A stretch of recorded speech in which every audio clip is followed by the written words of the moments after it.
শাশুড়ি হাওয়া করবে তো সবাই খাবে তো।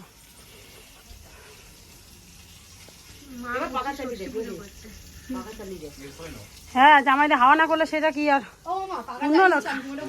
পাকাটা দাও প্রতিটা মাছ তুই সই দাও খাটে দাও। তোমরা খাও জামাই খাও, তোমরা না খেতে পারলে আমরা তো আছি। তোর জন্য মা শাড়ি দিচ্ছে।